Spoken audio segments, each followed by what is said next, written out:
അപ്പോൾ നമ്മൾ ആ ക്ഷേത്ര ആചാരാനുഷ്ഠാനങ്ങളെ കുറിച്ചുള്ള ഒരു തുടർച്ചയായിട്ടുള്ള ഒരു ക്ലാസ്സാണ്. എടുക്കാൻ പറ്റുന്നത് വരെ നമുക്ക് നോക്കാം. നമ്മുടെ ശാസ്ത്രങ്ങളിൽ പറയുന്നുണ്ട്, കൃത അധ്യായതയും വിഷ്ണു ത്രേതായ യജതോമയ ധോബരയെ പരിചര്യ കലോ തത് ഹരികീർത്തന. കൃത അധ്യായതയും വിഷ്ണു, കൃതായുഗത്തില് നമ്മൾ ഭഗവാൻ വിഷ്ണുവിനെയാണ് ആത്മസാക്ഷാത്കാരം പ്രാപിക്കാൻ വേണ്ടിയിട്ട് ഭഗവാൻ വിഷ്ണുവിനെ ധ്യാന രീതിയിൽ കൂടിയാണ് നമ്മൾ ആത്മസാക്ഷാത്കാരം അല്ലെങ്കിൽ ഭഗവാനെ സാക്ഷാത്കരിച്ചിരുന്നത്.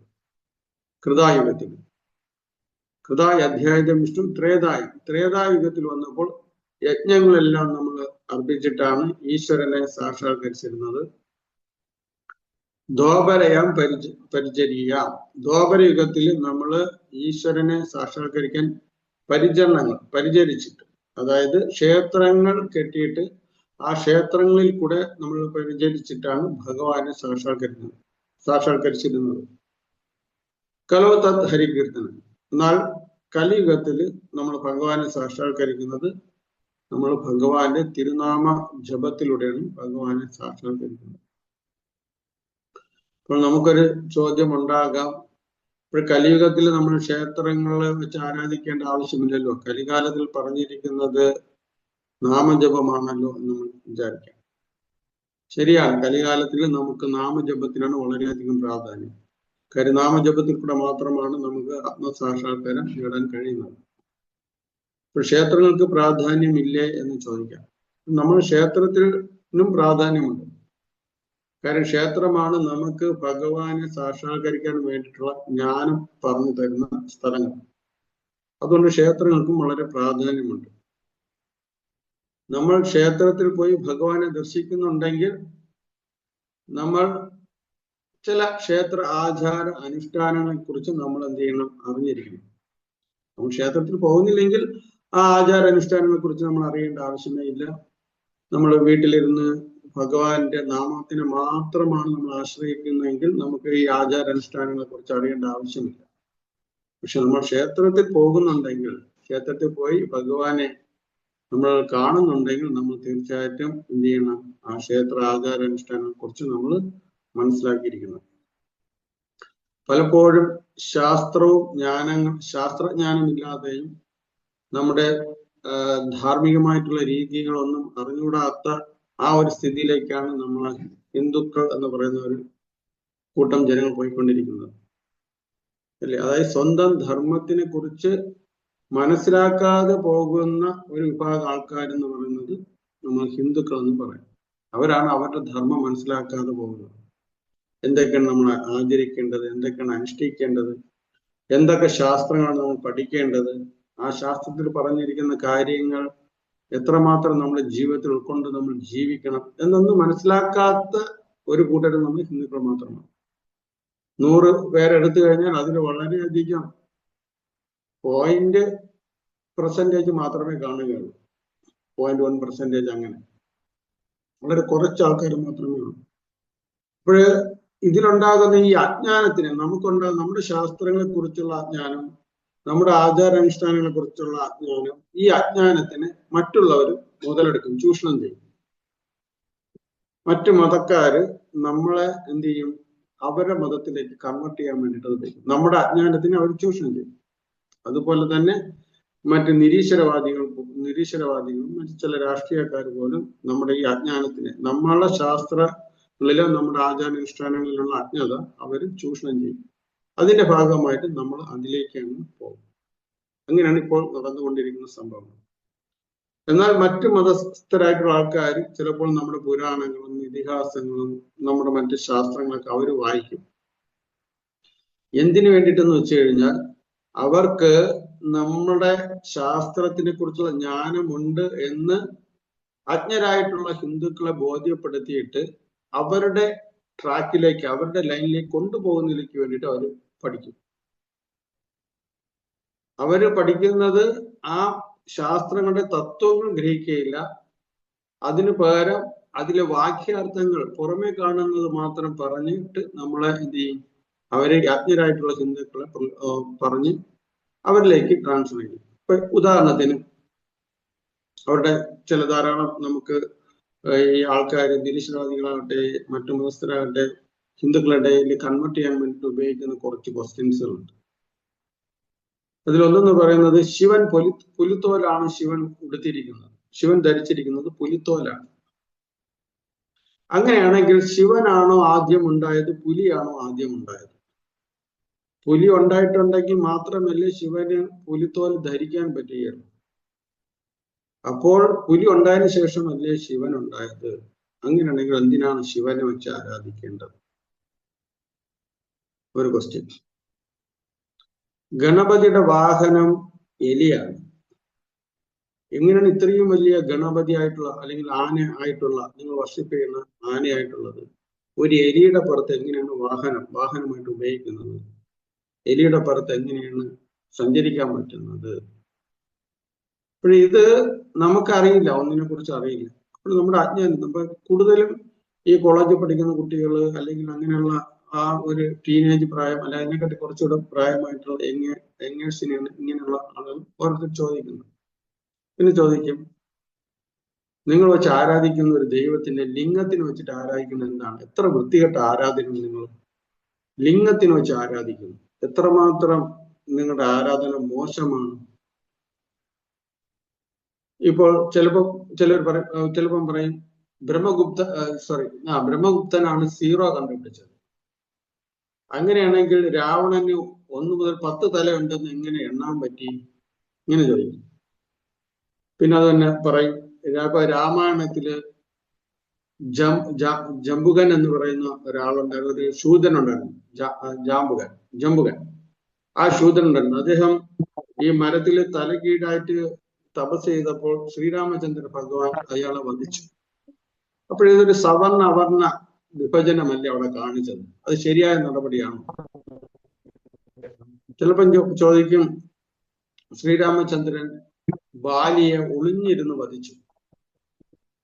നിങ്ങളുടെ ഭഗവാൻ വളരെ ശക്തനാണ്, പക്ഷെ ഒരു വാനരനെ ഒളിഞ്ഞു നിന്ന് അമ്പ് ചെയ്തു. ഇത് ശരിയാണോ? അതുപോലെ തന്നെ ഏകലവ്യന്റെ വിരല് ദ്രോണാചാര്യർ മുറിച്ചെടുത്തു. ഇതൊക്കെ ശരിയായിട്ടുള്ള ധർമ്മമാണ്? ഒരു ശിഷ്യൻ വളരെയധികം പ്രകൃതിയാണെന്ന് മനസ്സിലാക്കിയപ്പോൾ വേറെ ശിഷ്യനെ പ്രകീർത്തിക്കുന്നതിലേക്ക് വേണ്ടി ആ കുട്ടിയുടെ കൈ മുറിച്ചെടുത്തു, കൈയുടെ വിരൽ മുറിച്ചെടുത്തത് ശരിയായിട്ടുള്ളതാണോ? പിന്നെ പറയും, നിങ്ങളുടെ ശ്രീകൃഷ്ണൻ ഉണ്ടല്ലോ, ഇത്രയും സ്ത്രീകളെ പിറകെ നടക്കുന്നു, ഈ ശ്രീകൃഷ്ണൻ ഒരു ദൈവമാണ്. ഇപ്പോഴെന്താണെന്ന് വെച്ച് കഴിഞ്ഞാൽ നമ്മുടെ ശാസ്ത്രങ്ങളിലുള്ള അജ്ഞത കാരണം ഈ വക കാര്യങ്ങൾ അവര് ഇങ്ങനെ ചോദിക്കുമ്പോൾ അവര് ഇതിൽ വളരെയധികം പാണ്ഡിത്യമുള്ളതായിട്ട് നമുക്ക് തോന്നും. ഇങ്ങനെ ചോദിച്ചിട്ട് അവർ പറയും, നോക്കൂ, നമ്മുടെ ഈശ്വരൻ എന്ന് വെച്ച് കഴിഞ്ഞാൽ രൂപമില്ല, ഇതൊന്നുമില്ല, അതിനെ ആരാധിക്കും, അതാണ് ശരിക്കുമുള്ള ആരാധന. അല്ലെങ്കിൽ വേറെ രീതിയിൽ പല രീതിയിൽ ഇങ്ങനെ പറയും.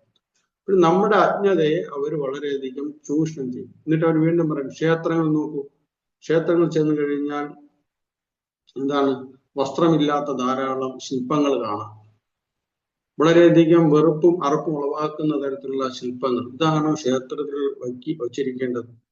അപ്പൊ ഇങ്ങനെയുള്ള കാര്യങ്ങളൊക്കെ ധാരാളം കാര്യങ്ങൾ അവർ ചോദിക്കും.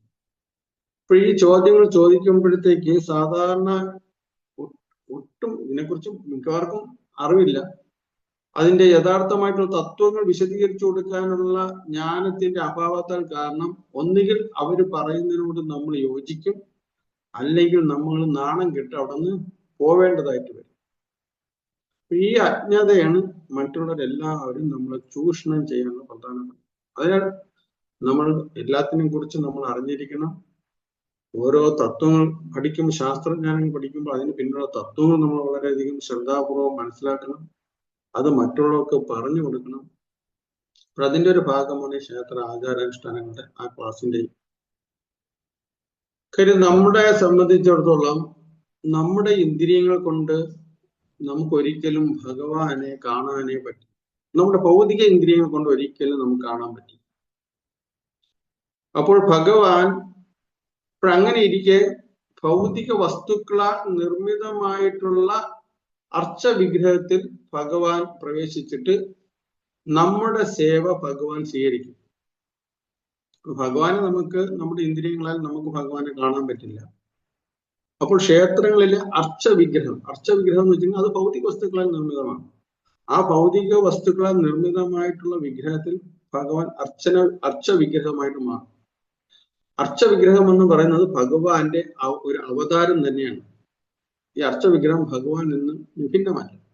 പക്ഷെ ആ വിഗ്രഹത്തിനെ നമുക്കത് ഭഗവാനായിട്ട് കാണണം എങ്കിൽ അതിന് ചില കാര്യങ്ങളും നമ്മുടെ ശുദ്ധീകരണ പ്രോസസ്സ് നമ്മൾ നടക്കണം. നമ്മൾ ഭൗതിക മാലിന്യത്തിൽ നിന്ന് മുക്തമായെങ്കിൽ മാത്രമേ ക്ഷേത്രത്തിൽ ഇരിക്കുന്ന വിഗ്രഹത്തിനെ നമുക്ക് അത് ഭഗവാനാണ് എന്ന് നമുക്ക് മനസ്സിലാക്കാൻ പറ്റുകയുള്ളൂ. അല്ലാത്തടത്തോളം കാലം അതൊരു പ്രതിമയായിട്ട് തന്നെ ഇരിക്കും. എല്ലാവരും പോകുന്നു, ഞാനും പോകുന്നു എന്നുള്ള ഇതാണ്. അപ്പോൾ ആ വിഗ്രഹത്തിന് നമ്മൾ ദർശിക്കണമെങ്കിൽ നമ്മൾ ആ രീതിയിൽ ആ വിഗ്രഹത്തിന് എങ്ങനെയാണ് നമ്മൾ ദർശിക്കേണ്ടത്? ക്ഷേത്രത്തിൽ ചെന്ന് കഴിഞ്ഞാൽ വിഗ്രഹത്തിന് ദർശിക്കേണ്ടത് എങ്ങനെയാണ്? ആ വിഗ്രഹം ശരിക്കും ഭഗവാനാണോ?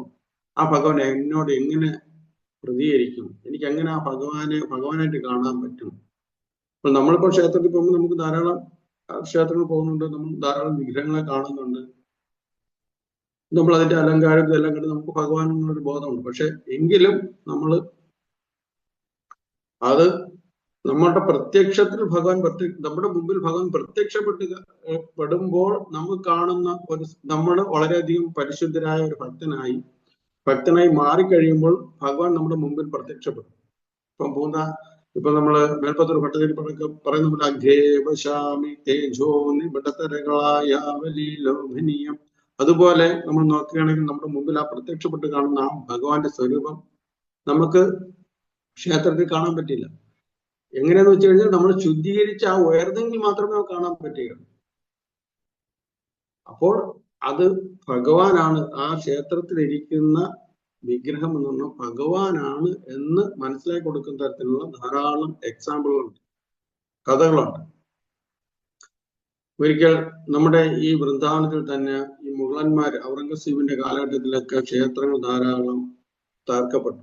ആ സമയത്ത് നമ്മുടെ വൃന്ദാവനത്തിലെ വിഗ്രഹങ്ങളെ, പ്രധാനപ്പെട്ട വിഗ്രഹങ്ങൾ രാധാ മദന മോഹൻ, രാധാ ഗോവിന്ദ്, രാധാ ഗോപിനാഥ്, ഇങ്ങനെയുള്ള വിഗ്രഹങ്ങൾ മുഴുവനും രാജസ്ഥാനിലേക്ക് മാറ്റി. അപ്പൊ അവിടെ കരൗലി എന്ന് പറയുന്ന സ്ഥലത്ത്, രാജസ്ഥാനിലെ കരൗലി എന്ന് പറയുന്ന സ്ഥലത്ത് രാധാ മദന മോഹന്റെ വിഗ്രഹം സ്ഥാപിച്ചു. അവിടെ എല്ലാവരും ആരാധിക്കാൻ തുടങ്ങി.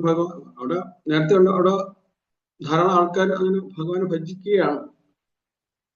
അപ്പൊ അവിടെ അതിന്റെ കുറച്ച് ദൂരെയായിട്ട് ഖാലേഖാൻ എന്ന് പറയുന്ന ഒരു മുസ്ലിം, ഖാലേഖാൻ അദ്ദേഹം എന്ത് ചെയ്തു? ജോലി അന്വേഷിച്ച് നടക്കുകയാണ്.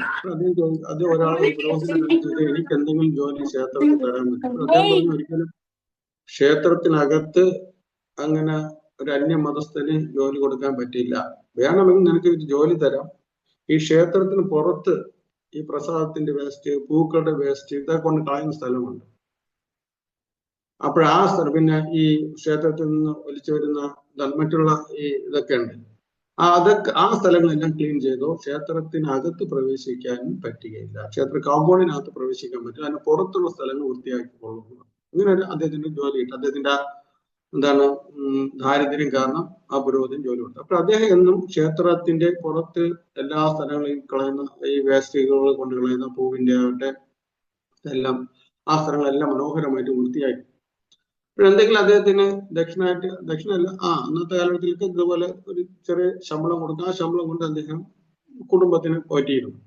അദ്ദേഹത്തിന് കല്യാണം കഴിച്ചിട്ടുണ്ട്, കുട്ടികളില്ല, അച്ഛനും അമ്മയുണ്ട്. അപ്പോഴവരെയൊക്കെ പോറ്റിയിരുന്നു. പക്ഷെ എങ്കിലും മറ്റുള്ള അദ്ദേഹത്തിന്റെ ബന്ധുക്കള് ഇദ്ദേഹത്തിനോട് പറയും, ഇങ്ങനെ ഒരു കല്ല് വെച്ച് പൂജിക്കുന്ന സ്ഥലത്ത് നീ ചെന്ന് ചെയ്യരുത്, ഇതൊക്കെ നമ്മുടെ ഇത് പ്രകാരം അത് തെറ്റാണ് എന്നൊക്കെ പറയും. എങ്കിലും അദ്ദേഹത്തിന് വേറൊരു മാർഗമില്ലാത്തത് തന്നെ അദ്ദേഹം അതങ്ങനെ ചെയ്യും. ചെയ്യുമ്പോഴും അദ്ദേഹം വിചാരിക്കും, ഇതിനകത്ത് ഇത്രയും ആളുകൾ പോകുന്നു, ആരാധിക്കുന്നു, ഇതിനകത്തിരിക്കുന്ന ആരാണ്, എനിക്കൊന്ന് കാണാൻ പറ്റുമോ എന്ന് വിചാരിക്കും. അദ്ദേഹം തൂത്ത് വൃത്തിയായിക്കൊണ്ടിരിക്കുന്ന ഒരു സമയത്തേന് അദ്ദേഹം ആ ക്ഷേത്രത്തിനകത്തോട്ട് ഇങ്ങനെ സൂക്ഷിച്ച് നോക്കിക്കൊണ്ടിരിക്കുമ്പോഴത്തേക്ക് മറ്റുള്ള ആൾക്കാർ, നമ്മുടെ ഹിന്ദുക്കളിലുള്ള ആൾക്കാർ അദ്ദേഹത്തിന് പറയും, നീ അങ്ങോട്ട് നോക്കാൻ പാടില്ല, അങ്ങോട്ട് നോക്കിക്കൂടാ കേട്ടാ, ഇവിടെ മാത്രം നിന്ന് തൂക്കുക മാത്രം ചെയ്യാൻ പാടുള്ളൂ എന്ന് പറയും. ഒരു പ്രാവശ്യം അദ്ദേഹം ഇതുപോലെ ഇങ്ങനെ നോക്കിയപ്പോൾ ഭഗവാനെ കണ്ടു അദ്ദേഹം. ആ ഭഗവാനെ കണ്ടപ്പോൾ അദ്ദേഹത്തിന് ആ രൂപം വളരെയധികം അദ്ദേഹത്തിന്റെ ഹൃദയത്തിലേക്ക് പ്രവേശിച്ചു. അദ്ദേഹം എത്ര സൗന്ദര്യമായിട്ട് ഭഗവാനാണ്, അതിനകത്തിരിക്കുന്ന ആ ഒരു വിഗ്രഹം എത്ര സുന്ദരമാണ് എന്ന് അദ്ദേഹം ഇങ്ങനെ വിചാരിച്ചു. പക്ഷെ അദ്ദേഹത്തിന് ഇങ്ങനെ നോക്കിക്കൊണ്ട് ആ സൗന്ദര്യം ആസ്വദിക്കാൻ പറ്റില്ല. കാര്യം മറ്റുള്ളവർ തടസ്സം ചെയ്യും, അങ്ങനെ നോക്കാൻ പാടില്ലെന്ന് പറഞ്ഞു. അത് കാരണം അദ്ദേഹം എപ്പോഴും ഈ തൂക്കുന്നത് ക്രോസ് ചെയ്യുമ്പോഴത്തേക്ക് ഒരു കണ്ണ് ജസ്റ്റ് ഒന്ന് ഇങ്ങനെ നോക്കും, അപ്പോൾ തൂത്ത് അപ്പുറത്തോട്ട് പോകും, വീണ്ടും കുറച്ച് കഴിഞ്ഞ് തിരിച്ച് തൂക്കുമ്പോഴത്തേക്ക് അങ്ങനെ നോക്കും, ഇങ്ങനെ അത് എപ്പോഴും നോക്കിക്കൊണ്ടിരുന്നു. അപ്പൊ ഈ നോട്ടം നോക്കി അദ്ദേഹത്തിന്റെ മനസ്സിൽ ആ രാധാ മദനമോഹന്റെ വിഗ്രഹം അങ്ങ് പൂർണ്ണമായിട്ടും പതിഞ്ഞു. ആ സൗന്ദര്യം അദ്ദേഹത്തിന്റെ ഹൃദയത്തിലേക്ക് പ്രവേശിച്ചു. അത് കാരണം അദ്ദേഹത്തിന് എപ്പോഴും ആ സൗന്ദര്യത്തിന്റെ ആസ്വാദനം കാരണം അദ്ദേഹത്തിന് ഇത്രയും നാൾ കിട്ടാത്ത ഒരു ആനന്ദം അദ്ദേഹത്തിന്റെ ഉള്ളിൽ നിന്ന് ഉണ്ടാകുന്നുണ്ട്. അപ്പോൾ അദ്ദേഹം ഇതെല്ലാം തീർത്ത് വീട്ടിൽ പോകുമ്പോഴത്തേക്ക് എപ്പോഴാണ് ക്ഷേത്രം തുറക്കുന്നത് ആ ഒരു ചിന്തയാണ് അദ്ദേഹത്തിനുള്ളത്. അപ്പോൾ അതിരാവിലെ തന്നെ ക്ഷേത്രം തുറക്കുന്ന അതിരാവിലെ തന്നെ അദ്ദേഹം എത്തും. ക്ഷേത്രം തുറക്കുന്നതിന് മുമ്പ് തന്നെ എത്തും. തുറക്കുന്നതിന് മുമ്പ് എത്തിയിട്ട് അദ്ദേഹം അവിടെ ക്ലീൻ ചെയ്യും. ആത്മാർത്ഥമായിട്ടാണ് ക്ലീൻ ചെയ്യുന്നത്. അത് ഭഗവാന്റെ സേവയാണ്. ആ സേവയിൽ വളരെയധികം സന്തോഷവാനായിട്ടുള്ള ഭഗവാൻ ഒരിക്കലും ഒരു മതമോ ജാതിയോ അങ്ങനെയൊന്നുമില്ല. ഭക്തി മാത്രമാണ് ഭഗവാൻ നോക്കുന്നത്. ഭഗവാൻ എല്ലാ ജീവാത്മാക്കളും തുല്യമാണ്. നമുക്കറിയാം, എണ്ണമറ്റ കോടാനുകോടി പ്രപഞ്ചങ്ങളാണ് ഭഗവാൻ ഉണ്ടാക്കുന്നത്. ആ പ്രപഞ്ചത്തിലെ എല്ലാവരെയും ഭഗവാൻ തുല്യമാണ്. അതാണ് നമ്മുടെ ധർമ്മം. അപ്പോൾ അദ്ദേഹത്തിന് ആ ചെയ്യുന്ന സേവയിൽ വളരെയധികം സംതൃപ്തനായിട്ടാണ് ഭഗവാൻ അങ്ങനെ ഒരു ദർശനം കൊടുത്തത് തന്നെ. എല്ലാവരും ദർശനം കാണുന്നു, പക്ഷെ ഇദ്ദേഹത്തിന് ആ കിട്ടിയ ദർശനത്തിൽ ഇദ്ദേഹത്തിന്റെ മനസ്സ് വളരെ ആകർഷകനായി. രാവിലെ വരും, ഭഗവാൻ മംഗളാരതിയോടെ ചെയ്യുമ്പോഴത്തേക്ക് അത് കാണും, അതിന്റെ ഇത് കുറച്ച് കാണും. എന്നിട്ട് എപ്പോൾ അദ്ദേഹം മടങ്ങുന്നു എന്ന് വെച്ച് കഴിഞ്ഞാൽ ഈ അവസാനം ശയന ആരതി കഴിഞ്ഞിട്ടതിന് ശേഷമാണ് അദ്ദേഹം വീട്ടിൽ പോകുന്നത്. അപ്പോൾ വളരെ ഇരുട്ടും. അപ്പോൾ ഇത്രയും സമയം അവിടുന്ന് ഈ പൂജാരി പുരോഹിതൻ കൊടുക്കുന്ന ആ ക്ഷേത്രത്തിലെ എന്തെങ്കിലും പ്രസാദം അത് മാത്രമാണ് അദ്ദേഹം കഴിക്കുന്നത്. വീട്ടിൽ നിന്നൊന്നും കഴിക്കില്ല. അപ്പോൾ അങ്ങനെയായി മാറി. അപ്പോൾ ഇത് കാരണം വീട്ടുകാരും ബന്ധുക്കളെല്ലാം അദ്ദേഹത്തിന് വഴക്ക് പറയാൻ തുടങ്ങി. നിനക്കൊരു സന്താനമില്ല, നിനക്ക് എങ്ങനെ സന്താനം ഉണ്ടാവും? നീ മുഴുവൻ സമയം നീ ആ ക്ഷേത്രത്തിലാണ് ചെലവഴിക്കുന്നത്, നിനക്ക് അത് കാരണം നിനക്ക് അങ്ങനെ സന്താനം ഉണ്ടാകും, അങ്ങനെ ആയാൽ പറ്റില്ല, നീ ഇനി അവിടെ ക്ഷേത്രത്തിൽ പോകണ്ട, നീ വീട്ടിൽ തന്നെ നിന്നാൽ മതി, നീ വേറെ ഏതെങ്കിലും ജോലി നോക്കിയാൽ മതി എന്നുള്ള രീതിയിൽ പറയും. അപ്പൊ ഇത് അദ്ദേഹത്തിന് വളരെ പ്രയാസമാണ്. ഒരു സന്താനം ഇല്ലാത്തതാണ് പ്രശ്നമെന്ന് അദ്ദേഹം മനസ്സിലാക്കി. ഉടനെ ഭഗവാന്റെ അരികിൽ വന്നിട്ട്, രാധാ മദനമോഹന്റെ അരികിൽ വന്നിട്ട് പറയും, ഭഗവാനെ, എനിക്കൊരു സന്താനം വേണം, അത് എന്റെ ആഗ്രഹമല്ല. സന്താനം എനിക്ക് ജനിച്ചു കഴിഞ്ഞാൽ എന്റെ ഭാര്യയും മറ്റു ബന്ധുക്കളെല്ലാം ആ കുട്ടിയുടെ പിറകെ പോകും. പിന്നെ അവർ അതിനെ നോക്കുന്നതിലേക്ക് പോകും, എന്നെ അങ്ങ് മറക്കും. അപ്പോൾ അത് കാരണം എനിക്ക് അങ്ങേ വന്ന് വീണ്ടും സേവ ചെയ്യാൻ പറ്റും, എനിക്ക് അങ്ങേ ദർശനം എടുക്കാൻ പറ്റും. അതിനാൽ അങ്ങ് എനിക്ക് ഒരു സന്താനം തരണമെന്ന് പറയും. അങ്ങനെ പ്രാർത്ഥിക്കും. അങ്ങനെ പ്രാർത്ഥിച്ചതിന്റെ ഫലമായിട്ട് അപ്പോൾ ഇതിനു മുമ്പ് തന്നെ വൈഫ് പറയും, നിങ്ങൾ എപ്പോഴും ആ ഈശ്വരനെ കുറിച്ച് പറയുന്നു, നിങ്ങൾ കല്ല് വെച്ചിട്ടുള്ള ഈശ്വരനെയാണ്, ഈ ഒരു കല്ലിനെയാണ്, കല്ല് പ്രതിമയാണ് നിങ്ങൾ ഇങ്ങനെ എപ്പോഴും നല്ല ഇങ്ങനെ ഗ്ലോറിഫിക്കേഷൻ ചെയ്ത് പറയണം, അതൊന്നും അല്ല ഈശ്വരൻ എന്നൊക്കെ പറഞ്ഞ് ഇങ്ങനെ തർക്കിക്കും.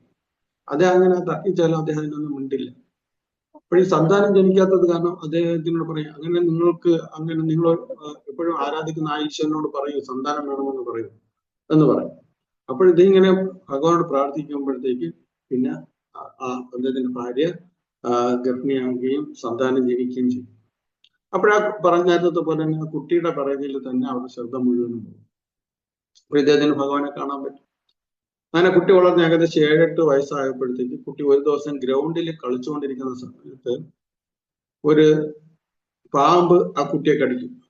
അങ്ങനെ ആ കുട്ടി അബോധാവസ്ഥയിലാണ്. ഈ വിവരം വീട്ടുകാരെ അറിയിക്കുമ്പോൾ ആ കുട്ടിയുടെ അമ്മ ഓടി വന്നിട്ട് കരയാൻ തുടങ്ങും. അപ്പോൾ ഈ ഇദ്ദേഹത്തിന്റെ പേരാണ് ഖാലെ ഖാൻ എന്നാണ് ഇദ്ദേഹത്തിന്റെ പേര്, ഖാലെ ഖാൻ.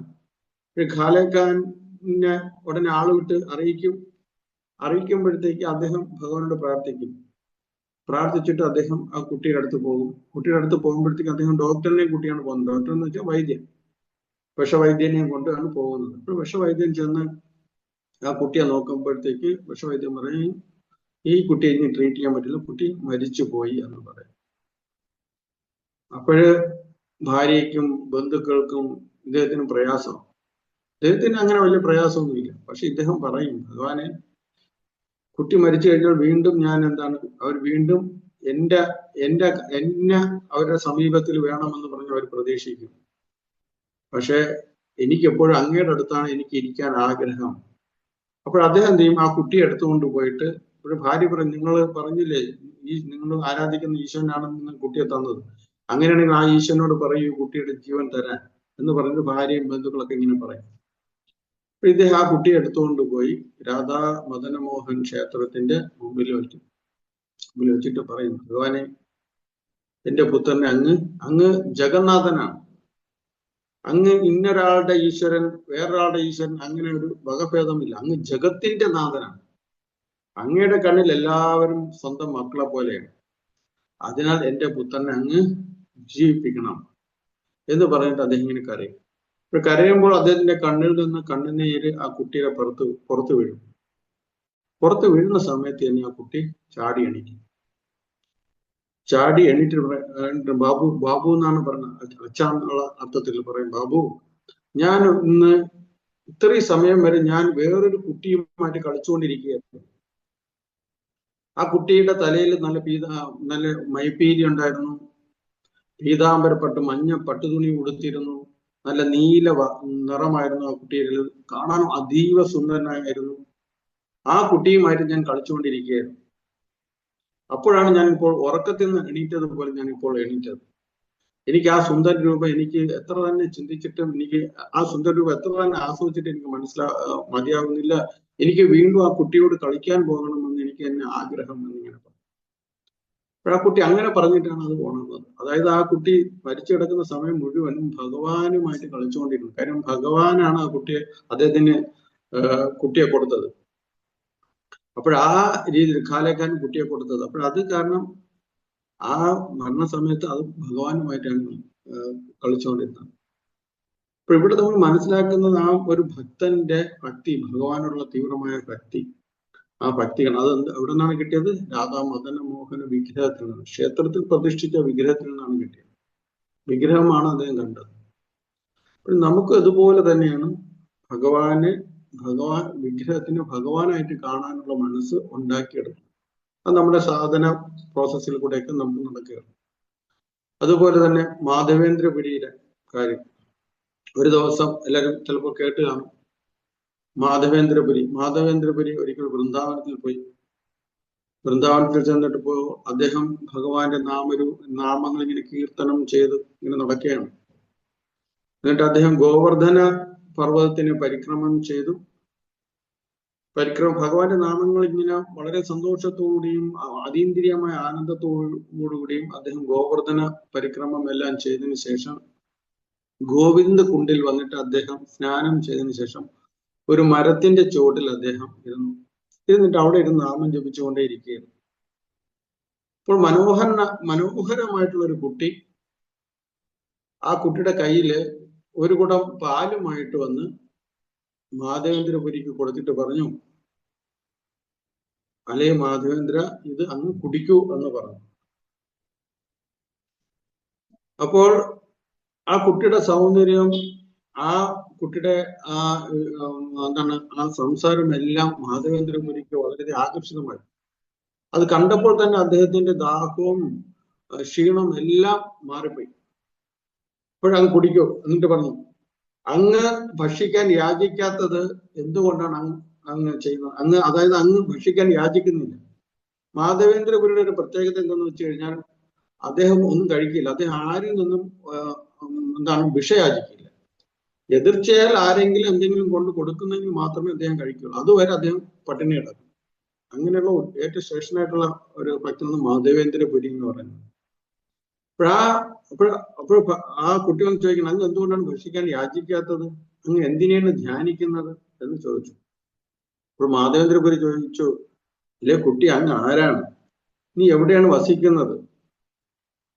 എങ്ങനെ നീ അറിഞ്ഞു ഞാൻ ഉപവസിക്കുന്നു എന്നുള്ള കാര്യം നീ എങ്ങനെയാണ് അറിഞ്ഞത് എന്ന് ചോദിച്ചു. ബാലൻ പറയും, ഞാൻ ഗോപാലനാണ്, പശുക്കളൊക്കെ മേച്ചുകൊണ്ട് നടക്കുന്ന ഗോപാലകനാണ് ഞാൻ ഈ ഗ്രാമത്തിൽ തന്നെയാണ് വസിക്കുന്നത്. പക്ഷെ ഇവിടെ ആരും വിശന്നിരിക്കാൻ പാടില്ല, ഇവിടെ ആരും ഉപവസിക്കാറില്ല, ഇവിടെ ആരും വിശന്നിരിക്കാൻ പാടില്ല. ഇവിടെ ഏത് വീട്ടിൽ ചെന്ന് ചോദിച്ചാലും അവർ ഭക്ഷണം കൊടുക്കും. അഥവാ അങ്ങനെ ചോദിക്കാത്തവർക്ക്, അങ്ങനെ ഭക്ഷണമൊന്നും യാചിക്കാത്തവർക്ക് ഭക്ഷണം കൊണ്ട് കൊടുക്കുന്നതാണ് എന്റെ കർത്തവ്യം എന്ന് ആ ബാലൻ പറഞ്ഞു. അപ്പോൾ അവിടെ കുറച്ച് സ്ത്രീകൾ ഉണ്ടായിരുന്നു. അവർ വെള്ളം എടുക്കാൻ വന്നപ്പോൾ അങ്ങ് ഭക്ഷണമൊന്നും കഴിക്കുന്നില്ല എന്ന് പറഞ്ഞു. അതിനാൽ അവരെനിക്ക് കുറച്ച് പാല് തന്നു. അതിനാൽ ആ പാലാണ് ഞാൻ അങ്ങേക്ക് കൊണ്ട് തന്നത്. അങ്ങ് ഇത് കുടിക്കൂ, എനിക്ക് പശുവിനെ കറക്കേണ്ട സമയമായി, ഞാൻ ദാ പോകുന്നു എന്ന് പറഞ്ഞിട്ട് ആ കുട്ടി പോയി. പക്ഷെ ആ കുട്ടിയുടെ സൗന്ദര്യവും ആ സംസാരവും എല്ലാം കേട്ടപ്പോൾ മാധവേന്ദ്രപുരിക്ക് വളരെയധികം ആഹ്ലാദമായി. മാധവേന്ദ്രപുരി ആ ബാലൻ കൊണ്ട് കൊടുത്ത ആ പാല് കുടിച്ചപ്പോൾ അമൃതിന് തുല്യമായിരുന്നു. ഇത് കുടിച്ചു കഴിഞ്ഞതിന് ശേഷം ആ പാത്രം കഴുകി, ആ മൺകലം എല്ലാം കഴുകി അവിടെ വെച്ചു. എന്റെ കുട്ടി പോയ ദിക്കില്ല, തിരിച്ചു വരുമെന്നാണ് പറഞ്ഞത്. കുട്ടി പോയ ദിക്കിലേക്ക് നോക്കിക്കൊണ്ടിരുന്നിട്ട് നാമം ജപിക്കാൻ തുടങ്ങി. അങ്ങനെ നാമം ജപിച്ച് കുറെ കഴിഞ്ഞപ്പോൾ അദ്ദേഹം അറിയാതെ ഉറങ്ങിപ്പോയി. ഉറങ്ങിപ്പോയപ്പോൾ ആ സമയത്ത് തനിക്ക് ആരാണോ പാല് കൊണ്ട് തന്നത് ആ കുട്ടി തന്നെ തന്റെ സ്വപ്നത്തിൽ പ്രത്യക്ഷപ്പെട്ടിട്ട് മാധവേന്ദ്രപുരിയുടെ കൈയും പിടിച്ചുകൊണ്ട് നേരെ ഒരു കുറ്റിക്കാട്ടിലേക്ക് കൊണ്ടുപോകുന്നു. കുറ്റിക്കാട്ടിലേക്ക് കൊണ്ടുപോയിട്ട് പറഞ്ഞു, എന്നെ വജ്രനാഭൻ പ്രതിഷ്ഠിച്ചതാണ്. വജ്രനാഭൻ എന്ന് വെച്ച് കഴിഞ്ഞാൽ ഭഗവാന്റെ മകൻ, പുത്രന്റെ പുത്രൻ പ്രതിഷ്ഠിച്ചതാണ്. പക്ഷെ മുഗളന്മാരുടെ ഭരണ സമയത്ത് അവർ ക്ഷേത്രങ്ങളൊക്കെ ആക്രമിക്കുന്നത് കണ്ടിട്ട് എന്നെ പൂജിച്ചുകൊണ്ടിരുന്ന പുരോഹിതൻ എന്നെ ഈ കാട്ടിൽ ഉപേക്ഷിച്ചിട്ട് കടന്നു കളഞ്ഞു. ഞാൻ കുറെ നാളുകൊണ്ട് ഞാൻ ഈ മഴയും വെയിലും ഇതെല്ലാം കൊണ്ട് ഞാനിവിടെ കിടക്കുകയാണ്. നീ ഒരു കാര്യം ചെയ്യും, ഈ ഗ്രാമവാസികളെ എല്ലാം വിളിച്ചിട്ട് എന്ത് ചെയ്യുക, എന്നെ ഇവിടെ നിന്ന് എടുത്ത് ആ പർവ്വതത്തിന്റെ മുകളിൽ പ്രതിഷ്ഠിക്കുക. കുറെ നാള് ഞാൻ ഇവിടെ കിടന്നത് കാരണം, മണ്ണിന്റെ അടിയിൽ കിടന്നത് കാരണം വളരെ ചൂടുണ്ട്. അതിനാൽ ധാരാളം ഗോവിന്ദകുണ്ടിൽ പോയി ജലം കൊണ്ട് എന്നെ അഭിഷേകം ചെയ്യിക്കുക എന്നിങ്ങനെ പറഞ്ഞു. ഇങ്ങനെ പറഞ്ഞിട്ട് ഉടനെ എന്നെ അപ്രത്യക്ഷപ്പെട്ടു. ഭഗവാൻ ആ സ്വപ്നത്തിൽ നിന്ന് അപ്രത്യക്ഷമാണ്. അപ്പോൾ ഇത് കണ്ടപ്പോൾ ഈ സ്വപ്നം കണ്ടപ്പോൾ മാധവേന്ദ്രപുരി വളരെയധികം ആഹ്ലാദ ചിത്തനായി മാറി. അദ്ദേഹം പറഞ്ഞു, ഞാനൊരു പാപി, എന്റെ മുന്നിൽ ഭഗവാൻ പ്രത്യക്ഷപ്പെട്ടപ്പോൾ തന്നെ എനിക്ക് ഭഗവാനെ കാണാൻ കഴിഞ്ഞില്ലല്ലോ. ഹൈ ദീനദയാലുനാഥഹേ മധുരാനാഥ കഥാവലോക്യസ്യേ ഹൃദയം തോതലോകാധരം ഭ്രമിതി കിം കരോമ്യഹം. ഐ ദീനദയാലുനാഥഹേ, അല്ലയോ നാഥ, അതേ ദീനദയാലു ഭഗവാനെ, മധുരാനാഥ, എപ്പോഴാണ് എനിക്ക് അങ്ങയെ വീണ്ടും കാണാൻ സാധിക്കുക? അങ്ങയെ കാണാത്തതും മൂലം വിശുദ്ധമായ എന്റെ ഹൃദയത്തിന് സ്ഥിരത ഇല്ലാതെ ഇരിക്കുകയാണ്. അതിനാൽ അല്ലയോ ഭഗവാൻ, എനിക്ക് എപ്പോഴാണ് എനിക്ക് വീണ്ടും അങ്ങയെ ദർശിക്കാൻ കഴിയുക എന്ന് പറഞ്ഞ് അദ്ദേഹം കരയാൻ തുടങ്ങി. അപ്പോൾ അങ്ങനെ കരഞ്ഞു അദ്ദേഹം രാവിലെ ആയപ്പോൾ സമയത്ത് അദ്ദേഹം ഭഗവാൻ തന്റെ സ്വപ്നത്തിൽ ദർശിച്ച പ്രകാരം തന്നെ അദ്ദേഹം ഗ്രാമവാസികളെ എല്ലാവരും വിളിച്ചു കൂട്ടി അവരോടെല്ലാം പറഞ്ഞു, ഭഗവാൻ എനിക്ക് എന്നെ സ്വപ്നത്തിൽ ദർശിച്ചു, നിങ്ങൾ കോടാലിയും വിക്കാസും മൺവട്ടി എല്ലാം കൊണ്ടുവരും, നമുക്ക് പോയി അന്വേഷിക്കാം എന്ന് പറഞ്ഞിട്ട് അവരെയും കൂട്ടി കുറ്റിക്കാട്ടിലേക്ക് പോയി. ഭഗവാൻ കാണിച്ചു കൊടുത്ത അതേ സ്ഥലത്തെത്തി.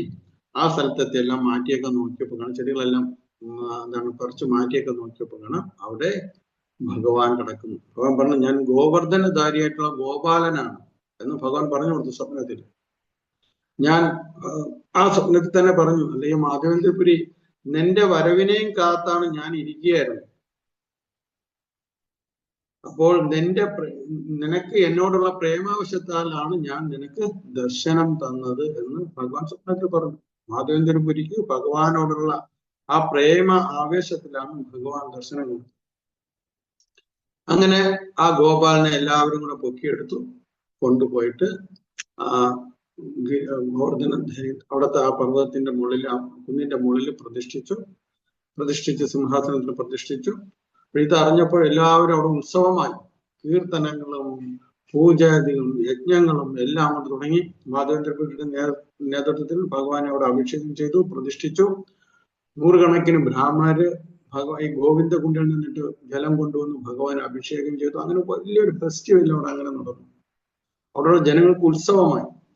അവരെല്ലാം ഭഗവാന്റെ ആ മാധവേന്ദ്രപുരിക്ക് ഭഗവാൻ കൊടുത്ത ദർശനത്തിനെ കുറിച്ച് എല്ലാം അതിനെക്കുറിച്ച് സംസാരിച്ചു. അവരെല്ലാം വളരെയധികം അതീന്ദ്രിയമായ ആനന്ദത്തിലേക്ക് എത്തി. അങ്ങനെ എല്ലാവരും ഭഗവാനെ ദിവ്യമായിട്ടുള്ള ഭോജ്യങ്ങളെല്ലാം തയ്യാറാക്കി കൊടുക്കാൻ തുടങ്ങി. ആ ഭോജ്യങ്ങളെല്ലാം ഭഗവാൻ കഴിച്ചു. എന്നിട്ട് അവർക്ക് അത് കൊടുത്തു. അങ്ങനെ ഇത് ഗ്രാമങ്ങളിൽ അറിയാൻ തുടങ്ങി. ഓരോ ഗ്രാമത്തിലെ ആൾക്കാർ വന്നിട്ട് പറഞ്ഞു, മാധവേന്ദ്രപുരിയോട് പറഞ്ഞു, അല്ലേ മാധവേന്ദ്രപുരി, ഞങ്ങൾക്ക് ഇന്ന് അന്നകൂടത്തിനുള്ള ആ ഒരു സൗകര്യം ഞങ്ങൾ ഇന്ന് ചെയ്തോട്ടെ എന്ന് പറഞ്ഞു. അങ്ങനെ ഓരോ ഗ്രാമങ്ങളിലും ആൾക്കാർ വന്നിട്ട് അന്നകൂടം ഭഗവാൻ തയ്യാറാക്കാൻ തുടങ്ങി. ഹരേ കൃഷ്ണ. എല്ലാവർക്കും സേരം കേട്ട് സേരം കേട്ട് കാണുമെന്ന് പ്രതീക്ഷിക്കുന്നു. അതൊന്നും കൊണ്ടും പേടിക്കേണ്ട ആവശ്യമില്ല. ഭഗവാന്റെ കഥ കേട്ടുകൊണ്ടിരിക്കുമ്പോഴത്തേക്ക് വൈകുണ്ഠ ലോകത്തിരുന്ന് നമുക്ക് അങ്ങനെ ഒരു വിധി ഉണ്ടെങ്കിൽ വിമാനത്തിൽ പോകാൻ പറ്റും കേട്ടാ, പേടിക്കണ്ട. ഹരേ കൃഷ്ണ. അപ്പോൾ അങ്ങനെ ആ മാധവേന്ദ്രപുരി, അവിടെ അങ്ങനെ ഇതില് വളരെയധികം ഉത്സവം നടന്നുകൊണ്ടിരിക്കുന്ന സമയം അങ്ങനെ ഈ ഗ്രാമങ്ങളിൽ നിന്നും ഇതറിഞ്ഞ് ഓരോ ഭക്തന്മാരും അവിടേക്ക് ഒഴുകി വരാൻ തുടങ്ങി. ഭഗവാനും വളരെയധികം സന്തോഷമായി. എന്നാൽ മാധവേന്ദ്രപുരി പകൽ സമയങ്ങളൊന്നും ഒരിക്കലും ആഹാരം കഴിക്കില്ല. അദ്ദേഹം ഭഗവാനെ ഉറക്കി ശയനാരതി കഴിഞ്ഞതിന് ശേഷമാണ് അദ്ദേഹം പാല് കൊണ്ടുണ്ടാക്കിയ രീതിയിലുള്ള ഒരു പ്രസാദം കഴിക്കുന്നത്. അത് മാത്രമേ അദ്ദേഹം കഴിക്കാറുള്ളൂ. അപ്പോൾ അങ്ങനെ ഇരിക്കുമ്പോൾ 2 ബ്രാഹ്മണ സന്യാസിമാര് ബംഗാളിൽ നിന്ന് വരിക അദ്ദേഹത്തിന് അവരെ മാധവേന്ദ്രപുരി ട്രെയിൻ ചെയ്തിട്ട് അവർക്ക് ദീക്ഷ കൊടുത്തിട്ട് അവരെ എന്ത് ചെയ്തു, അവർക്ക് എല്ലാ സൗകര്യങ്ങളും ഒരുക്കി കൊടുത്തു. അത് ചെയ്യാൻ വേണ്ടിയിട്ടുള്ള പൂജാധികാരികളെല്ലാം ഒരുക്കി കൊടുത്തു, അവർക്ക് പറഞ്ഞു കൊടുത്തു. അപ്പോൾ അതനുസരിച്ച് അവര് ഗോപാലനെ അവരും പൂജിക്കാൻ തുടങ്ങി. മാധവേന്ദ്രപുരി കുറച്ചൊന്നും ഫ്രീ ആയി. അതെല്ലാം മാധവേന്ദ്രപുരിയാണ് ചെയ്തത്. അങ്ങനെ ഇരിക്കുമ്പോൾ ഒരു ദിവസം അദ്ദേഹം ഉറങ്ങുന്ന സമയത്ത് വീണ്ടും ഗോപാല് മാധവേന്ദ്രപുരിയുടെ സ്വപ്നത്തിൽ പ്രത്യക്ഷപ്പെട്ടിട്ട് പറഞ്ഞു, അതേ മാധവേന്ദ്രപുരി, കുറെ നാള് കൊണ്ട് ഞാൻ മണ്ണിനടിയിലായിരുന്നതല്ലേ, അത് കാരണം എന്റെ ശരീരത്തിൽ ചൂട് ഇപ്പോഴും മാറിയിട്ടില്ല. എനിക്ക് നീ നീലാചലത്തിൽ പോയിട്ട് എനിക്ക് ചന്ദനം കൊണ്ടുവന്നിട്ട് എനിക്ക് എന്ത് ചെയ്യണം, എന്റെ ശരീരത്തിൽ ലേപനം ചെയ്യണം, എങ്കിൽ മാത്രമേ എന്റെ ചൂട് മാറുകയുള്ളൂ. ഇപ്പോൾ നീലാചലം എവിടെ കിടക്കുന്നു? വൃന്ദാവനം എവിടെ കിടക്കുന്നു? അതായത് ഒറീസയിൽ ജഗന്നാഥപുരി പോകണം. അന്ന് ബസ്സും കാറും ഒന്നും ഇല്ല, നടന്നു വേണം പോവേണ്ടത്. അപ്പോൾ ഇത് കേട്ട മാത്രമേ തന്നെ മാധവേന്ദ്രപുരി ഗോപാലനെ നോക്കേണ്ട കാര്യങ്ങളൊക്കെ ആ 2 ബ്രാഹ്മണ സന്യാസിമാരെ ഏൽപ്പിച്ചിട്ട് അദ്ദേഹം പോയി. അങ്ങനെ പോയ സമയത്ത് അദ്ദേഹം പോകുന്ന ആ വഴിയിലാണ് അദ്ദേഹം ബംഗാളിലെത്തിയിട്ട് അദ്ദേഹം അദ്വൈതാചാര്യന്റെ ശാന്തിപുരത്തിലെത്തിയിട്ട് അദ്വൈതാചാര്യന്റെ വീട്ടിൽ അദ്ദേഹം 1-2 ദിവസം തങ്ങും. അദ്ദേഹത്തിന് ഭഗവാന്റെ മഹിമകളെ കുറിച്ച് പറഞ്ഞു കൊടുക്കും. അങ്ങനെ അദ്വൈതാചാര്യൻ അവിടെ വെച്ചിട്ട് ദീക്ഷ കൊടുക്കും. നമ്മള് പഞ്ചതത്വ മന്ത്രം പറയുന്ന അദ്വൈത ആചാര്യരുണ്ട്. ജയ ശ്രീകൃഷ്ണ ചൈതന്യ പ്രഭു നിത്യാനന്ദ ശ്രീ അദ്വൈതം. അദ്വൈതാചാര്യന് ദീക്ഷ കൊടുത്ത ആളാണ് അദ്വൈതാചാര്യന്റെ ഗുരുവാണ് മാധവേന്ദ്രപുരി. അദ്വൈതാചാര്യ ശിഷ്യനൊക്കെ ആക്കി ദീക്ഷ കൊടുത്തതിന് ശേഷം മാധവേന്ദ്രപുരി വീണ്ടും നീലാചലത്തിലേക്ക് പോകും. ഇപ്പോൾ പോകുന്ന വഴിയിലാണ് രമണ എന്ന് പറയുന്ന സ്ഥലത്താണ് അവിടെ ഭഗവാന്റെ ഒരു ക്ഷേത്രമുണ്ട്. ഗോപിനാഥ് എന്ന് പറയുന്ന ഭഗവാന്റെ ക്ഷേത്രമുണ്ട്. ആ ക്ഷേത്രത്തിൽ നിന്ന് ഗോപിനാഥനെ ഒന്ന് കണ്ടിട്ട് പോകാം എന്ന് പറഞ്ഞ് രമണയിലേക്ക് പോകും. രമണയിൽ പോയി ആ ഗോപിനാഥ വിഗ്രഹം കണ്ടപ്പോഴത്തേക്ക്, അതും ക്ഷേത്രത്തിൽ പോയി ഗോപിനാഥ വിഗ്രഹം കണ്ടപ്പോൾ വളരെയധികം മനോഹരമായിട്ടുള്ള ഭഗവാന്റെ രൂപം കണ്ടിട്ട് അദ്ദേഹം അതീന്ദ്രിയമായ അവസ്ഥയിലെത്തി. അദ്ദേഹം കീർത്തനങ്ങൾ, ഭഗവാന്റെ നാമം കീർത്തനങ്ങൾ ഇതെല്ലാം ചെയ്തുകൊണ്ടേയിരുന്നു.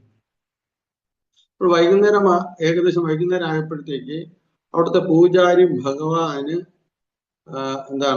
ഈ നിവേദ്യം കൊടുക്കാൻ പോവുകയാണ്. അപ്പോൾ മാധവേന്ദ്രപുരി ചോദിച്ചു, ആ പുരോഹിതനോട് ചോദിച്ചു, എന്താണ് ഭഗവാൻ കൊടുക്കുന്ന നിവേദ്യം വൈകുന്നേരം? അദ്ദേഹം പറയും, പാല് കൊണ്ടുണ്ടാക്കിയ ഒരു അമൃതമാണ് അദ്ദേഹത്തിന് കൊടുക്കുന്നത്. അതിനെ അമൃത കേളി എന്നാണ് പറയുന്നത്. 11 പോട്ടുകൾ, കലങ്ങളുള്ള ഇതാണ് കൊടുക്കുന്നത്. ഭഗവാൻ 11 കലങ്ങളിൽ നിറച്ചിട്ടാണ് കൊടുക്കുന്നത്. അത് വളരെയധികം ദിവ്യമാണ്. അമൃത് കേളി എന്ന് പറയുന്ന അത് എന്നൊക്കെ പറഞ്ഞു കൊടുക്കും. അപ്പോൾ അത് എങ്ങനെയാണ് ഉണ്ടാക്കുന്നതിനുള്ള കാര്യങ്ങളെല്ലാം പറഞ്ഞു കൊടുക്കും. ഇൻഗ്രീഡിയൻസ് എന്തൊക്കെ ചേർക്കണം എന്നുള്ളത്. എന്തിനു വേണ്ടിയിട്ടാണ്? ഇത് മാധവേന്ദ്രപുരിക്ക് തിരിച്ചു ചെന്നിട്ട് വൃന്ദാവനത്തിൽ ചെന്നിട്ട് ഗോപാലന് കൊടുക്കാൻ വേണ്ടിയിട്ടാണ് ചോദിക്കുന്നത്. അപ്പോൾ ഇതെല്ലാം ചോദിച്ചു. എന്നിട്ട് നിവേദ്യമൊക്കെ അതിന് തയ്യാറാക്കി. എന്നിട്ട് മാധവേന്ദ്രപുരി വിചാരിച്ചു, കുറച്ചൊന്ന് രുചിച്ചു നോക്കിയാൽ എങ്ങനെയിരിക്കും അമൃതകളെ എന്ന് വിചാരിച്ച ഉടനെ തന്നെ മാധവേന്ദ്രപുരിക്ക് അതൊരു അപരാധമായിട്ട് തോന്നി. കാര്യം ഭഗവാന് നിവേദിക്കുന്നതിന് മുമ്പ് തന്നെ ആ ഭോഗ വസ്തുവിനെ കുറിച്ച് ധ്യാനിച്ചു കഴിഞ്ഞാൽ അത് അപരാധമാണ്. അത് വളരെ നമ്മൾ ശ്രദ്ധിക്കേണ്ട ഒരു കാര്യമാണ്. നമ്മൾ എപ്പോഴെങ്കിലും ഭഗവാന് നിവേദിക്കുന്നതിന് മുമ്പ് തന്നെ നമ്മൾ ഒരിക്കലും അഡ്വർടൈസ്മെന്റ് ചെയ്യാൻ പാടില്ല. നമ്മുടെ ക്ഷേത്രത്തിൽ നിന്ന് ഇഡ്ഡലി, വട, സാമ്പാർ, പായസം എന്ന് പറഞ്ഞ് ഒരിക്കലും അങ്ങനെ അഡ്വർടൈസ്മെന്റ് ചെയ്യാൻ പാടില്ല. അത് അപരാധമാണ്. അതുപോലെ തന്നെ നിവേദിക്കുന്നതിന് മുമ്പേ ഫോട്ടോ എടുത്തിട്ട് നമ്മൾ ഗ്രൂപ്പിൽ പോസ്റ്റ് ചെയ്യാൻ പാടില്ല. കാര്യം നമ്മൾ ചെയ്യുന്നത് എന്തിനു വേണ്ടിയിട്ടെന്ന് വെച്ചാൽ വേറെ ഒന്നിനും വേണ്ടിയിട്ടല്ല, നമ്മൾ ആളുകളെ ആകർഷിക്കാൻ വേണ്ടിയിട്ടാണ്. അവിടെ ആളുകൾക്ക് ക്ഷേത്രത്തിൽ വരുന്നത് അവർക്ക് ഭഗവാനല്ല, മറിച്ച് ഈ പറയുന്ന ആഹാരത്തായിരിക്കും കോൺഷ്യൻസ്. ഒരിക്കലും ഭഗവാൻ നിവേദിക്കുന്ന വസ്തുക്കൾ ഒരിക്കലും പുറത്തിങ്ങനെ കാണിക്കാൻ പാടില്ല. എന്തുകൊണ്ട് നമ്മൾ ഭഗവാൻ നിവേദിച്ചു കഴിഞ്ഞാൽ മൂടിയിട്ടാണ് ഭഗവാൻ എടുത്ത് കുക്ക് ചെയ്ത് അടുക്കളയിൽ നിന്നിട്ട് നമ്മൾ ക്ഷേത്രത്തിലേക്ക് പോകുമ്പോഴേ തന്നെ നമ്മൾ മൂടിയിട്ടാണ് കൊണ്ടുപോകുന്നത്. ആരും കാണാൻ പാടില്ല. അങ്ങനെ നമ്മൾ മനസ്സിലാക്കുന്ന നമ്മളാണ് എന്ത് ചെയ്യുന്നത്? ഫോട്ടോ എടുത്തിട്ട് ഇങ്ങനെയൊക്കെ എക്സ്പ്രസ് ചെയ്യുന്നത്. അങ്ങനെ ഒരിക്കലും ചെയ്യാൻ പാടില്ല. അതാണ് ശരിക്കുള്ള വസ്തുത. പക്ഷെ എങ്ങനെ ഡിവോട്ടികളൊക്കെ ആകർഷിക്കാൻ വേണ്ടിയിട്ട് അറ്റ്ലീസ്റ്റ് പ്രസാദം എങ്ങനെ കഴിക്കാൻ ക്ഷേത്രത്തിൽ വരട്ടെ, അങ്ങനെ വരുമ്പോൾ അവർ ഭഗവാന്റെ ക്ലാസ്സുകൾ കേൾക്കട്ടെ എന്നുള്ളൊരു സദുദ്ദേശത്തിലാണ് അങ്ങനെ ചെയ്യുന്നത്. ശരിക്കും പ്രമാണം അനുസരിച്ച് അങ്ങനെ ചെയ്യാൻ പാടില്ലെന്നാണ്. ഓക്കെ. അതുമല്ല, പ്രസാദം ഉണ്ടാക്കുന്ന ഭോജ്യങ്ങൾ ഒരിക്കലും മറ്റുള്ളവരോട് പറയാനും പാടില്ല. കുക്ക് ചെയ്യുന്ന ആളും പൂജാരി മാത്രമേ അറിയാനും പാടുള്ളൂ എന്തൊക്കെയാണ് നമ്മൾ ഉണ്ടാക്കുന്നതെന്ന്. അപ്പൊ അതൊരു അപരാധമാണ്. അതാണ് ഇവിടെ മാധവേന്ദ്രപുരി കാണിച്ചത്. മാധവേന്ദ്രപുരി അത് കഴിച്ചു നോക്കണമെന്നൊരു ചിന്ത ഉണ്ടായതുള്ളൂ ഭഗവാന് കൊടുക്കുന്നതിന് മുമ്പേ. അതിനൊരു അപരാധം എന്ന് അദ്ദേഹത്തിന് തോന്നി. അദ്ദേഹം എന്ത് ചെയ്തു? ഉടനെ തന്നെ ആ സന്ധ്യാരതി കഴിഞ്ഞ ഉടൻ തന്നെ അദ്ദേഹം അവിടെ നിന്ന് വിട്ടു. സന്ധ്യാരതി കഴിഞ്ഞു പിന്നെ ഭഗവാന് നിവേദിക്കും. ആ നിവേദ്യം കഴിഞ്ഞതിന് ശേഷമാണ് പ്രസാദമായിട്ട് കൊടുക്കുന്നത്. അപ്പോൾ അദ്ദേഹം അത് കഴിക്കാൻ നിന്നില്ല. സന്ധ്യാരതി കഴിഞ്ഞുടൻ തന്നെ താൻ ചെയ്ത എനിക്കൊരു അപരാധം എന്ന് തോന്നിയിട്ട് അദ്ദേഹം അവിടെ ഒരു മാർക്കറ്റ് സ്ഥലത്ത് പോയിട്ട്, അവിടെ ഒരു ആരുമില്ലാത്ത ഒരു മാർക്കറ്റ് സ്ഥലത്ത് പോയിട്ട് അവിടെ നിന്ന് അദ്ദേഹം ഭഗവാന്റെ നാമം ജപിച്ചുകൊണ്ടേയിരുന്നു. പൂജാരി ഭഗവാൻ നിവേദിച്ചു കഴിഞ്ഞു. അദ്ദേഹത്തിന്റെ ഭഗവാന് ശയനാരതിയൊക്കെ ചെയ്തു കഴിഞ്ഞു. എല്ലാം കഴിഞ്ഞതിന് ശേഷം പൂജാരി വീട്ടിൽ ചെന്നു. പൂജാരി സുഖമായിട്ട് കിടന്നുറങ്ങി. രാത്രി ആയപ്പോൾ ഗോപിനാഥ് വന്നിട്ട് പൂജാരിയെ വിളിച്ചിട്ട് പറഞ്ഞു, പൂജാരി, ഇവിടെ മാധവേന്ദ്രപുരി വന്നിട്ടുണ്ട്. മാധവേന്ദ്രപുരി എന്റെ പ്രസാദം കഴിച്ചിട്ടില്ല. ഞാൻ മാധവേന്ദ്രപുരിക്ക് വേണ്ടിയിട്ട് പ്രസാദം ഞാൻ എന്റെ തിരശ്ശീലയുടെ പിറകെ ഒളിച്ചു വെച്ചിട്ടുണ്ട്. നീ ആ മാധവേന്ദ്രപുരിയെ ചെന്ന് കണ്ടുപിടിച്ചിട്ട് നീ ക്ഷേത്രം തുറന്ന് ആ പ്രസാദം എന്റെ പ്രസാദം എടുത്തിട്ട് മാധവേന്ദ്രപുരിയെ അന്വേഷിച്ച് കണ്ടുപിടിച്ച് ആ പ്രസാദം കൊടുക്കണമെന്ന് പൂജാരിയോട് പറഞ്ഞു. പൂജാരി ആദ്യമൊക്കെ ഇങ്ങനെ കേട്ടിട്ട് അദ്ദേഹം വിചാരിച്ച സമയത്ത് വെറുതെ തോന്നിയാണെന്ന് വിചാരിച്ചു വീണ്ടും ഭഗവാൻ എന്ന് പറഞ്ഞു. അപ്പൊ പൂജാരി പറഞ്ഞു, അതെങ്ങനെ സംഭവിക്കും? ഞാൻ നിവേദിച്ചിട്ടുള്ള ഭഗവാൻ നിവേദിച്ച ആ പാല് എല്ലാം കൊണ്ട് തിരിച്ചു വന്നല്ലോ, അമൃത കേരളി മുഴുവനും തിരിച്ചു കൊണ്ടുവന്നല്ലോ, പിന്നെ അങ്ങനെ ബാക്കി വരും എന്നൊക്കെ വിചാരിച്ചു. പക്ഷെ എന്തായാലും ഇങ്ങനെ ഭഗവാൻ സ്വപ്നത്തിൽ കാണിച്ചതല്ലേ, മാധവേന്ദ്രപുരി എന്നുള്ള പേരും പറഞ്ഞല്ലോ. അപ്പോൾ അദ്ദേഹം ചെന്ന് നോക്കാമെന്ന് പറഞ്ഞിട്ട് അദ്ദേഹം ഉടനെ തന്നെ സ്നാനങ്ങളൊക്കെ ചെയ്ത് ശരീരശുദ്ധിയൊക്കെ വരുത്തിയതിനു ശേഷം രാത്രിയാണ് അദ്ദേഹം ക്ഷേത്രം തുറന്നു നോക്കിയപ്പോൾ കാരണം അതേ കണക്കിന് ഭഗവാൻ പറഞ്ഞ കണക്കിന് ഭഗവാന്റെ തിരശ്ശീലയ്ക്ക് അടിയിൽ ഒരു കുടം സൂക്ഷിച്ചു വെച്ചിരിക്കുന്നു പ്രസാദം. പൂജാരി അതിശയിച്ചു പോയി. പൂജാരി വിചാരിച്ചു, ഭഗവാൻ മാധവേന്ദ്രപുരി എത്ര വലിയ ഭക്തനാണ്. ആ ഭക്തന് വേണ്ടി ഭഗവാൻ ഇത് ഒളിപ്പിച്ചു വെച്ചല്ലോ. അതിനുശേഷം ഭഗവാനെ വിളിക്കുന്നത് ക്ഷീരച്ചോരി ഗോപിനാഥ് എന്നാണ് വിളിക്കുന്നത്. ക്ഷീരച്ചോരി ഗോപിനാഥ്. അപ്പോൾ ആ പാൽക്കടം എടുത്തതിന് ശേഷം ഈ പൂജാരി വളരെ സന്തോഷമായി. കാര്യം ഞാൻ എത്രയോ നാളുകൊണ്ട് പൂജ ചെയ്യുന്നു, ആ ഭഗവാൻ എനിക്ക് പ്രത്യക്ഷപ്പെട്ട് എനിക്ക് ദർശനം തന്നു. ആര് കാരണം? മാധവേന്ദ്രപുരി എന്ന് പറയുന്ന ഉത്കൃഷ്ട ഭക്തൻ കാരണം എനിക്ക് ദർശനം കിട്ടി. അത് കാരണം അദ്ദേഹം എന്ത് ചെയ്തു? ഉടക്കെ അതും എടുത്തോണ്ട് മാധവേന്ദ്രപുരി അങ്ങ് എവിടെയാണ് എന്ന് പറഞ്ഞ് ഇങ്ങനെ വിളിച്ച് നടക്കാൻ തുടങ്ങി. നടന്ന് ഇങ്ങനെ പല സ്ഥലങ്ങളിൽ നടന്നു. അങ്ങനെ ആ മാർക്കറ്റ് സ്ഥലത്തെത്തി. അവിടെ ആരും ഇല്ല. അവിടെ ഒരാൾ നാമം ജപിച്ചുകൊണ്ടിരിക്കുന്നു. അപ്പോഴും മാധവേന്ദ്രപുരി നോക്കിയപ്പോൾ ആരോ ഉറക്കെ തന്റെ പേര് വിളിക്കുന്നു. മാധവേന്ദ്രപുരി അങ്ങ് എവിടെയാണ് എന്ന് പറഞ്ഞ് ഇങ്ങനെ വിളിച്ചുകൊണ്ട് വരുന്നു. മാധവേന്ദ്രപുരി പറഞ്ഞു, ഞാൻ ഇവിടെ ഉണ്ട് എന്ന് പറഞ്ഞു. അപ്പോൾ ഓടി വന്ന് ആ പ്രസാദം മാധവേന്ദ്രപുരി കൊടുത്തിട്ട് ഉടനെ തന്നെ ആ ബ്രാഹ്മണൻ, ആ പൂജാരി മാധവേന്ദ്രപുരിയെ കാലിൽ ദണ്ഡ നമസ്കാരം ചെയ്തു. എന്നിട്ട് പറഞ്ഞു, അല്ലയോ മാധവേന്ദ്രപുരി, അങ്ങയ്ക്ക് വേണ്ടി ഭഗവാൻ ആ പ്രസാദം അമൃതക്കേളി ഒളിപ്പിച്ചു വെച്ചിരുന്നതാ, അങ്ങയ്ക്ക് വേണ്ടി തന്നതാണെന്ന് പറഞ്ഞ് ഇങ്ങനെ പറഞ്ഞു. അങ്ങ് എത്ര വലിയ ഭക്തനാണ് എന്നൊക്കെ പറഞ്ഞു. അങ്ങ് ഇത് സ്വീകരിക്കുക എന്ന് പറഞ്ഞു. മാധവേന്ദ്രപുരിക്കും വളരെയധികം സന്തോഷമായി. കാര്യം ഭഗവാൻ എത്രയധികം കാരുണ്യവാനാണ്, എന്നോട് ഇത്രയധികം കാരുണ്യം കാണിച്ചല്ലോ എന്ന് പറഞ്ഞിട്ട് മാധവേന്ദ്രപുരി ആ പ്രസാദം കഴിച്ചു. മാധവേന്ദ്രപുരി പ്രസാദം എല്ലാം കഴിച്ചിട്ട് ആ പോട്ട് മാധവേന്ദ്രപുരി ഉടച്ച് തന്റെ തന്റെ ഉടുത്തിരുന്ന വസ്ത്രത്തിൽ കെട്ടിവെച്ചു. എന്നിട്ട് മാധവേന്ദ്രപുരി വിചാരിച്ചു, ഞാൻ ഇനി ഇവിടെ നിന്ന് കഴിഞ്ഞാൽ ഈ കാര്യങ്ങൾ എല്ലാവരും അറിഞ്ഞു കഴിഞ്ഞാൽ നാളെ ഇവിടെ എല്ലാ ആൾക്കാരും വന്ന് കൂടും, എന്നെ കാണാൻ വേണ്ടി വന്ന് കൂടും. അപ്പോൾ എനിക്ക് എന്റെ ദൗത്യം പൂർത്തിയാക്കാൻ പറ്റില്ല. എന്റെ ദൗത്യം ഗോപാലന് ചന്ദനം കൊണ്ടുവന്ന് ചന്ദനം തേച്ചു കൊടുക്കുക എന്നുള്ളതാണ്. അതിന് ആ രാത്രി തന്നെ മാധവേന്ദ്രപുരി അവിടെ വിട്ടിട്ട് പോകും. പക്ഷെ അദ്ദേഹം നേരെ നീലാചലത്തിലേക്ക് പോകും, ജഗന്നാഥപുരിയിലെത്തും. ജഗന്നാഥപുരിയിൽ സമയത്ത് എന്നെ ഈ മാധവേന്ദ്രപുരിയുടെ ഈ പ്രശസ്തി എല്ലാവരും അറിയും. ജഗന്നാഥപുരിയിൽ വരെ എത്തും ഭക്തന്മാർ. മാധവേന്ദ്രപുരിയുടെ ആ പേര് എല്ലാവരും അറിഞ്ഞു. മാധവേന്ദ്രപുരി അവിടെ ചെന്ന് ജഗന്നാഥപുരിയിലെത്തി. ജഗന്നാഥ സേവകരെ കണ്ടിട്ട് കാര്യം പറഞ്ഞു, ഗോപാലന് ചന്ദനം വേണം എന്ന് പറഞ്ഞു. അപ്പോൾ ധാരാളം പേര് അദ്ദേഹത്തിന് അടുത്ത് കൂടി. അങ്ങനെ അവിടുത്തെ സർക്കാരുമായിട്ട് ആലോചിച്ചതിന് ശേഷം ആ സർക്കാരിലെ ചില ഉദ്യോഗസ്ഥര് കൊടുക്കാമെന്ന് സമ്മതിച്ചു.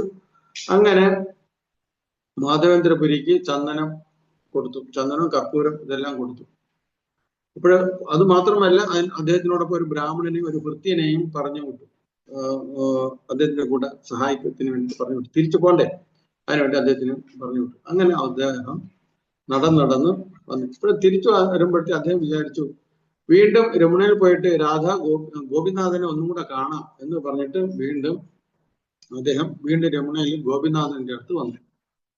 കാര്യം തനിക്ക് പാലൊളിച്ച് വെച്ച് തന്ന ഭഗവാനാണ്, അതിനാൽ വീണ്ടും ഒന്ന് കാണണമെന്ന് ആഗ്രഹം ഉണ്ടായി. ഒന്നുമല്ല, ഭഗവാനെ വീണ്ടും കാണണമെന്നുള്ള ആഗ്രഹം ഉണ്ടായി.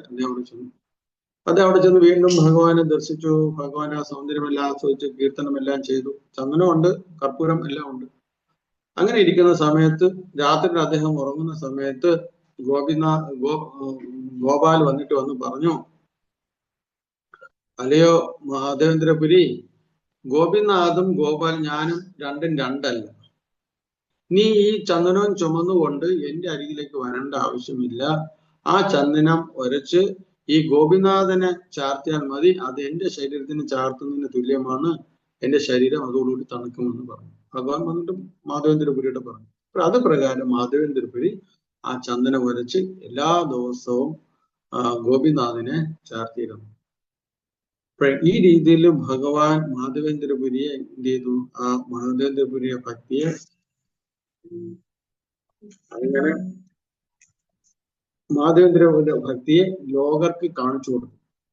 അപ്പൊ ഇതിൽ നിന്നെല്ലാം നമുക്ക് മനസ്സിലാക്കാൻ പറ്റുന്നത് ഭഗവാന്റെ വിഗ്രഹ ആരാധനയിൽ കൂടെയും നമുക്ക് ഭഗവാനെ ദർശിക്കാൻ പറ്റും. അപ്പൊ ഈ ആചാര്യന്മാർ കൂടെ നമ്മൾ അറിയേണ്ടതാണ്. ക്ഷേത്ര ആചാരാനുഷ്ഠാന രീതിയിൽ നമ്മൾ പഠിച്ചിട്ട് നമ്മൾ ഭഗവാന്റെ വിഗ്രഹത്തിനെ ദർശിക്കുമ്പോൾ നമുക്ക് ആ ദിവ്യ രൂപത്തിന് നമുക്കും അറിയാൻ പറ്റും. നമ്മൾ ക്രമേണ ശുദ്ധിയായി ഭഗവാൻ നമ്മൾ ഈ ദീപാരാധന, ആരതി ഇതെല്ലാം ചെയ്യുന്നത് നമ്മുടെ ശുദ്ധീകരണമാണ്. നമുക്ക് ഭഗവാനോ നമ്മുടെ അടുത്തുണ്ട്, പക്ഷെ നമുക്ക് ഭഗവാനെ കാണാൻ പറ്റുന്നില്ല. ആ ദിവ്യ രൂപത്തെ നമുക്ക് ദർശിക്കാൻ പറ്റും. നമ്മളെന്നും കാണുന്നുണ്ട്, പക്ഷെ ആ നമ്മുടെ ഹൃദയത്തിൽ ആ ദിവ്യ രൂപം പ്രകാശിച്ച് ആ രൂപ സൗന്ദര്യം നമുക്ക് ആസ്വദിക്കാൻ പറ്റാത്തത് നമ്മുടെ ഇടയിലുള്ള ചില മാലിന്യങ്ങളാണ്. ആ മാലിന്യങ്ങൾ നമ്മൾ ഇങ്ങനെ ആരാധനയും നാമജപവും സാധന ചെയ്യുന്നതിൽ കൂടി അത് ഇല്ലാതാകും. ഹരേ കൃഷ്ണ. അടുത്ത ക്ലാസ്സിലാണ് നമ്മൾ ശരിക്കും ക്ഷേത്ര ആരാധനയെ കുറിച്ചും ഈ ആചാര അനുഷ്ഠാനങ്ങളെ കുറിച്ചും നമുക്ക് ശരിക്കും പഠിപ്പിക്കാൻ പോകുന്നത്. ഹരേ കൃഷ്ണ. ഇപ്പോൾ ആ ക്ഷേത്രത്തിൽ വിഗ്രഹം എങ്ങനെയാണ് ഭക്തന്മാരോട് പ്രതികരിക്കുന്നത് അതാണ് രണ്ട് ഭക്തന്മാരുടെ ഉദാഹരണ സഹിതം പറഞ്ഞത്. ഹരേ കൃഷ്ണ. അപ്പോൾ നമ്മൾ എപ്പോഴും ഭഗവാനെ ധ്യാനിക്കുക, ഭഗവാന്റെ വിഗ്രഹത്തിനെ കാണുമ്പോൾ ഭഗവാനെ കൊണ്ട് പ്രാർത്ഥിക്കുക, ഭഗവാനെ എനിക്ക് എന്നാണോ അങ്ങയുടെ ആ ദിവ്യ രൂപം എനിക്ക് ദർശിക്കാൻ സാധിക്കുന്നത്, ആ സാധിക്കുന്ന രീതിയിലുള്ള എൻ്റെ മാലിന്യങ്ങളെല്ലാം ഒഴിഞ്ഞു പോകണമേ, അതിനെന്നെ സഹായിക്കണമേ, ഭക്തന്മാരുടെ സഹായം എനിക്ക് കിട്ടണമേ എന്നൊക്കെ പറഞ്ഞ് നമ്മൾ നീക്കുക, പ്രാർത്ഥിക്കുക. വേറെ ഒന്നും ഭൗതിക ആഗ്രഹങ്ങളൊന്നും ഭഗവാനോട് പ്രാർത്ഥിക്കാതെ ഭഗവാന്റെ ആ ദിവ്യരൂപ ദർശനത്തിന് വേണ്ടിയിട്ട് മാത്രം പ്രാർത്ഥിക്കുക. അതാണ് നമ്മുടെ ജീവിതത്തിന്റെ വിജയം എന്ന് പറയുന്നത്. ഹരേ കൃഷ്ണ. ഈ പറഞ്ഞതിൽ എന്തെങ്കിലും സംശയങ്ങളോ കാര്യങ്ങളോ, ഞാൻ കുറെ ക്വസ്റ്റ്യൻസുകൾ ആദ്യമായിട്ടിരുന്നു, എന്തെങ്കിലും സംശയങ്ങളോ ചോദ്യങ്ങളോ ഉണ്ടെങ്കിൽ ചോദിക്കാം. ഹരേ കൃഷ്ണ.